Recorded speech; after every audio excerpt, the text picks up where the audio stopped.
Fuck, I'm a YouTuber. Let's two chop. We watched this. What happens when you die? Unfortunately, I'm about to watch this. Unfortunately, everybody someday gonna have to leave this earth. But it's gonna happen. It's inevitable. We can't do anything about it. So we're just Here's a gonna watch this question that video, nearly man. every single one of us will eventually have an answer to. What Unfortunately, really happens to your the sad body part. when you die? And I'm not talking about the philosophical or I don't spiritual. want to know what happens to my body The when I real die. I want to know what something happens after I fascinating die. near death. Like, I don't even know if I can handle watching this. I hate thinking about fucking death for real. Like, it's just gone. Like it never happened. Dead ass. Experiences later. I'm talking about the actual anatomical and physiological cascade of events that occurs in your body during the process of dying. I don't want to hear about this. I really Your don't. body doesn't just turn off like flipping a light switch. There's a whole sequence of events that happens, some of which are extremely fascinating. So today, we're going to Fascinating. There's nothing fascinating about this. I don't even want to think about this. talk about what we do know, what we don't know, and as I already hinted, touch on some of the unexplainable events at the end. It's going to be a departed one. So let's jump into this anatomical. Come on, Jonathan physiological Banyan. awesomeness. Don't want to watch this shit. So let's start with what happens in the moments leading up to death. Now, obviously, death can occur in many different ways. Right. Cardiac arrest, trauma, illness, cancer. But regardless of the exact cause, there's a common pathway the body follows once certain critical systems begin to fail. And so let's use cardiac arrest as the primary example, since it's one of the most studied. Make sure y'all, like, for real, if anybody watch me, I really gotta take care of y'all so bad. Because I would hate for this to happen to me or anybody I know. Like, I would just hate for anybody to go too early, bro. For Heart real. stops beating, blood is no longer being pumped throughout your body. Remember, blood is delivering oxygen and nutrients to all of your cells, particularly to that very demanding organ sitting inside your skull, the human brain. Within about 15 to 20 seconds of your heart stopping, Some of y'all niggas' brains look like that. this happens because your brain, which makes up only Is that the actual color of your inside brain? your skull. Nah, it's not the actual color of your brain. This happens because your That's how brain, y'all niggas' brains which look. makes up only about 2% of your body weight, Dead ass? uses roughly 20% of your oxygen supply, is I immediately think I could stop my brain. Let me stop my brain. of that oxygenated blood. The neurons in your cerebral cortex, the outer portion of the brain responsible for consciousness, thought, and awareness, For real? starts to shut down almost immediately. Damn. But here's where things get interesting. Even Nothing though you're about this is unconscious interesting. and your heart is stopped, your brain does not instantly die. In fact, We know research this. shows that measurable brain activity can persist for a short period of time after the heart stops beating. Yeah, I heard this. I heard your brain keeps working for like 30 seconds, and you can, like, after you die, you can hear for about 30 seconds. That's what I heard. Studies have documented organized electrical activity in the brain for minutes following cardiac arrest. In some cases, EEG recordings have shown brain waves continuing for up to 10 minutes. Although this They really be activity studying rapidly this becomes shit. weaker and more disorganized over time. A 2023 study published in the Proceedings of the National Academy of Sciences observed a brief surge of gamma wave activity at the moment of death in a small number of patients after life support was Shit's so withdrawn. sad. Gamma waves are often associated with processes like memory retrieval, information integration, and conscious awareness. However, it's important to note seeing gamma activity does not necessarily mean a person is consciously experiencing these events. It Why my fuck shows my brain hurt? certain Cause my neural glasses, my networks earphones? become briefly active during the dying process. But how is it possible for brain activity to continue at all after the heart stops? Well, one reason is that neurons don't run out of energy instantaneously. While neurons do not store energy in large reserves, they do contain very small, rapidly turning over amounts of ATP that are already in use at the moment circulation stops. Neurons also contain a small amount of phosphocreatine, which can briefly buffer ATP levels for a few seconds when energy demand suddenly spikes. In addition, neurons can temporarily rely on anaerobic energy pathways, such as glycolysis, that do not require oxygen. Also, supporting cells in the brain called astrocytes store small amounts of glycogen, which can be broken down into lactate and shuttled into neurons as an emergency fuel source when blood flow is lost. However, all of these backup systems are extremely limited. Without oxygenated blood, mitochondrial ATP production rapidly collapses. Ion gradients across neuronal membranes fail, and normal electrical signals break down within minutes, which is why prolonged cardiac arrest leads to irreversible brain injury and death if blood flow and oxygen is not quickly restored. But these short-lived energy buffers may help explain why organized brain activity can briefly persist after the heart stops, and they may also contribute to some of the vivid experiences people report during near-death states, which again, we'll talk about in more detail later on. Now, while your brain is going through this process, the rest of your body's cells are also beginning to die, but at different rates. Your brain cells are kind of the divas of the human body. Neurons begin to suffer irreversible injury within about 4 to 6 minutes without oxygen, but other cells are more resilient. This is because many of these cells have larger glycogen reserves, lower overall energy demands, and a greater ability to rely on anaerobic metabolism when oxygen is no longer available. Skin cells, for example, can survive for several hours after death. And believe it or not, some cells in the body can remain metabolically active for days. In fact, studies have shown that gene activity in certain cells, such as certain white blood cells and muscle satellite cells, can still be detected up to about 96 hours after death. But just like the neurons, these cells eventually reach a point where they can no longer generate enough ATP to maintain normal function. Right. Ion pumps begin to fail, calcium floods into the cell, destructive enzymes are released, and the cell essentially begins to digest itself from the inside. A process. During this dying process, there are also physical signs that medical providers look for. The skin may become pale or especially in the extremities due to the lack of oxygenated blood, and this is called cyanosis. Breathing patterns may also change dramatically, and in some cases, providers observe. My nails kind of people. My doctor said my nails was kind of people. Stokes respirations, where breathing becomes irregular, with periods of rapid breathing followed by periods of no breathing at all. Body temperature begins to drop, though interestingly, in some cases there can be a brief spike in temperature shortly before death. The pupils of the eyes become fixed and dilated because the muscles controlling them are no longer receiving signals from the brain. And in many cases, there's a release of urine and stool. As this I think that's why when I see somebody get shot in the head, even though it's crazy to say, the nigga was like this. The nigga walked up behind him, did as point blank to this nigga head, boom. I don't know if he chipped the nigga head or what. The nigga rolled. He said he said No offense to him. And then he got up. He was like this. His whole head was bleeding. I'm like, damn. Then he got shot again, obviously, because he got back up after he already got shot in the head. The nigga was just going to leave him like that, so he got shot again. But not the most distinguished aspect of death, but it's the reality of the physiological process. Now, earlier I mentioned that phosphocreatine can help buffer ATP supply when a neuron is starved for oxygen. So I'm ready to take hella creatine. I ain't gonna lie. At this video, I'm drinking a whole thing of creatine. Can increase your stores of phosphocreatine. Now, I'm not suggesting that we supplement with creatine to possibly increase neuronal activity for a few more seconds during the dying process, because there are plenty of other reasons and benefits to supplement with creatine while you're still alive. And that's why I want to take a second to say thank you to the sponsor of today's video, Create. These guys created he caught me. He caught the fuck of me. I ain't gonna lie. He caught the fuck of me. Okay. Well, it wasn't really a catch, because he didn't really catch me off guard. He kind of did say it was just a sponsor. Someone has been declared dead. But it was nice. It was a nice little. It was a nice. Heart is stopped. Little nigga. No little wigger. Breathing, and there's no brain activity. Let me see. They're dead. The heart is stopped. What happens after we die? Okay. So let's say someone has been declared dead. The heart is stopped. The person is no longer breathing. Rest in peace. No brain activity. What happens so to sad. the body in the hours immediately following death? Well, first up is something called algor mortis, which is just a fancy Latin term for the cooling of the body. Your body normally maintains a temperature of around 98.6 degrees Fahrenheit or 37 degrees Celsius due to ongoing metabolic processes. But once these processes stop, your body begins to equilibrate with the ambient temperature around it. Early on, the body is estimated to cool at roughly 1 to 1.5 degrees Fahrenheit per hour, though this rate is not constant and can vary widely based on factors like the person's body composition, what they're wearing, air movement, and the surrounding environmental temperature.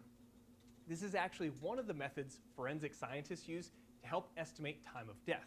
but it's considered an approximate tool rather than a precise measurement because of all of these variables. And next is livor mortis, also called lividity. Remember, your heart is no longer pumping blood through your vessels, so gravity takes over and blood begins to pool in the lowest parts of the body. If someone dies lying on their back, you'll see a purple to reddish discoloration on the back of the body, the buttocks, and the backs of the legs, where the blood is starting to settle. This process typically begins within about 20 minutes to a few hours after death and gradually becomes fixed over time, often by about 8 to 12 hours depending on conditions. Fixed means that if you press on the skin, the discoloration won't blanch, and it will no longer shift to a new location if the body is repositioned. This phenomenon is also used in forensic investigations, because if a body shows lividity in areas that don't match how the body was found, it suggests that the body was moved after death. Then we have probably the most well-known post-mortem change, rigor mortis, the stiffening of the body. This happens because of what's going on at the cellular level inside the muscles. Remember how the cells lose their ability to produce ATP after death? Well, ATP is actually required for muscle relaxation, not just for contraction. When a muscle contracts, little protein filaments called actin and myosin bind together. To unbind them and relax the muscle, you need ATP. But after death, there's no ATP being produced. So initially, for the first few hours after death, muscles are actually relaxed because there's still some residual ATP present. This phase is actually called primary flaccidity, but as that ATP gets used up, the actin and myosin filaments become locked together, and the muscles become rigid.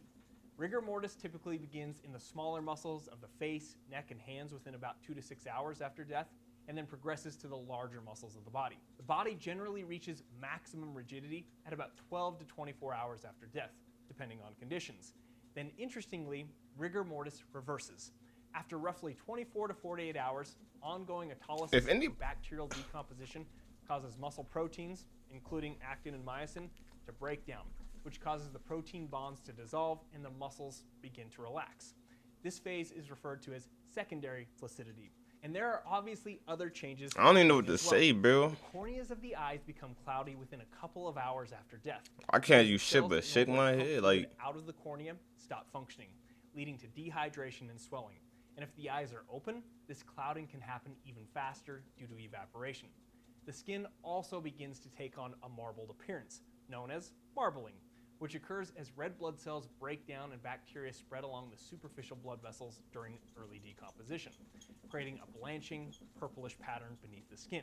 And even though it may not be obvious on the outside, decomposition is already beginning at the cellular level within minutes of death, as cells undergo autolysis and start to break down from the inside. The more dramatic, visible signs of decomposition, however, take longer to develop. But also, there's this bacteria that lives inside you, especially in your gut, like in the intestines. And this bacteria will start to break down tissues and produce gases as a byproduct. This process, known as putrefaction, sets the stage for bloating and other visible changes that typically develop over the next 1 to several days, again, depending on environmental factors. But now, let's shift gears. There's a lot of nerd talk, I ain't gonna lie. Like, a lot of shit this nigga just said, it's a lot of nerd talk. Like, I'm listening, I'm getting in and shit like that. Like, the pictures are better than what this nigga said, because he just, no offense to you, of course, my nigga, W video, you feel me? I'm just not, no, it's too nerdy for me, feel me? Absolutely. But I get it. And frankly, still pretty mysterious from nothing is fascinating about this, bro. Near-death experiences, or NDEs. Near-death experiences are often life-changing, profound psychological events that occur. That's what I want to hear about. Near death. Near death.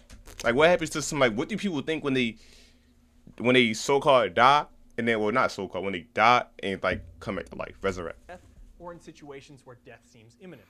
These can occur during cardiac arrest, severe trauma, under anesthesia, or even in situations under anesthesia. That making me don't want to get surgery no more, little bro. Don't say that to me. Or in situations where death seems imminent. These can occur during cardiac arrest. Fuck you mean? Hold on. Because, bitch, I'm going to get surgery, bitch. And I'm going to go on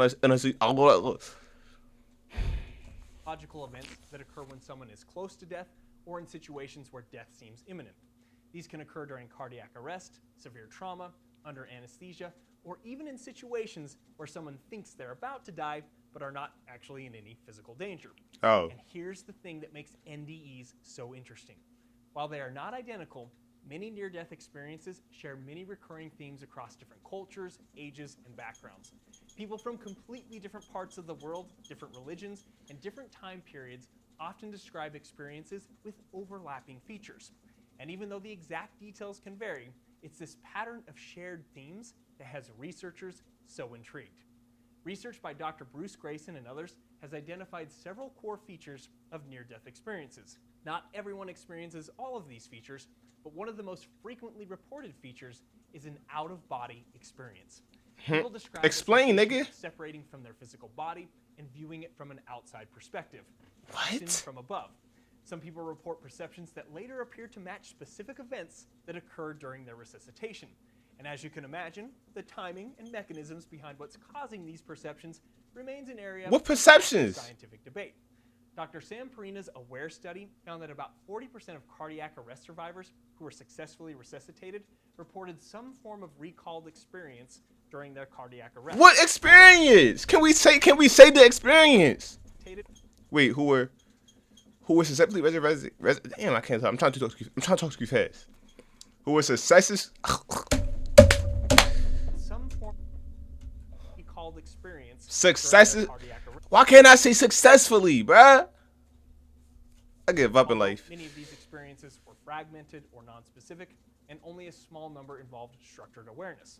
It's also Awareness, important to okay. note that clinically dead in this context refers to the absence of a detectable pulse, not necessarily confirmed absence of all brain activity. Around 30% of people who have NDEs also report moving through some kind of tunnel or dark space. This is often described as moving toward a light, sometimes rapidly and sometimes with a sensation of flying. The light is often described as brilliant, warm, loving, and unlike any earthly light. And many people... Y'all think so for real? Y'all think dying is that what it's called?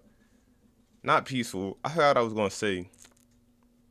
Basically peaceful. Y'all think dying is that just it's just like that? Like you at peace. That's all I can say. It's just that peaceful. Like it's that peaceful. Y'all think dying is that peaceful? Brilliant, warm, loving, and unlike any earthly light. And many people describe it as having a presence or a personality. Plus, in positive NDEs, about 80% of people report an overwhelming sense of peace, contentment, and unconditional love. Peace, unconditional love. That's so sad. Like, it's so sad and good at the same time. 'Cause, like, now you finally get the rest. Like, you done. You lived your life. Like, you finally at rest. That's it. You resting for the rest of eternity. That's really the sad part. Like, at this life, at the I die, which I unfortunately have to say, that's nothing. At the you die, it's nothing. No reborn, no angel, no demon. It's nothing. That's really like, that's what really fucks me up about it, cause it's dead ass nothing. Like, that's really the crazy part, bro. Report an overwhelming sense of peace. And they saying it's peaceful, like, they saying it's peaceful. Contentment, and unconditional love, with many saying they didn't want to return to their physical body. But there are...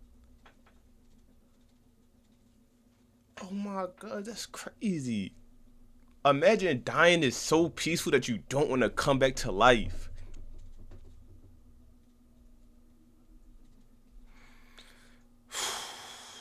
I'm just glad it's at least when you die, it's the best thing that happens, I guess. At least small percentage of NDEs that can be distressing instead of positive. But many people... A small percent? So you telling me if I, God forbid, died right now and came back to life, or had a NEDS, I will wake up thinking, damn, I should have stayed dead.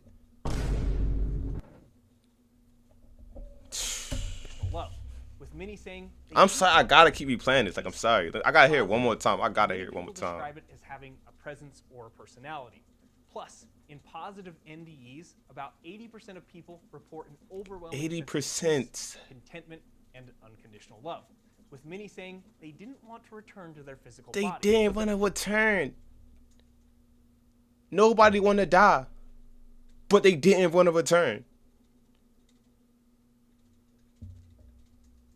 A small percentage of NDEs that can be distressing instead of positive, but many people also report encountering other beings, often deceased loved ones, and the identities of these beings frequently aligns with a person's cultural and religious background. Some people experience a rapid replay of significant life events, often from multiple perspectives, and some describe reaching a boundary that they understand they cannot cross if they want to return back to life. Huh? So what is Say that again one more time for me. What that mean? life events, often from multiple perspectives, and some describe reaching a boundary that they understand they cannot cross if they want to return back to life.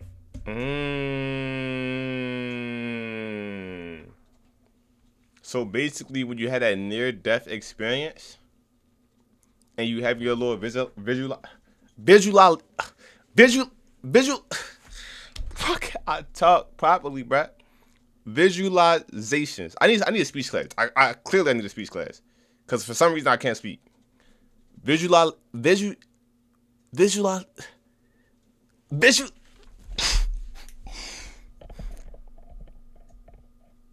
it? It's not visualizations. It gotta be.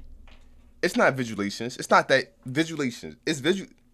I swear it's visualizations. It's not. I'm sorry. I got to. I can't believe I'm this low. I can't believe I got this low to where I can't pronounce visual. Visualizations. Visualization. Why couldn't I say that? Visualize.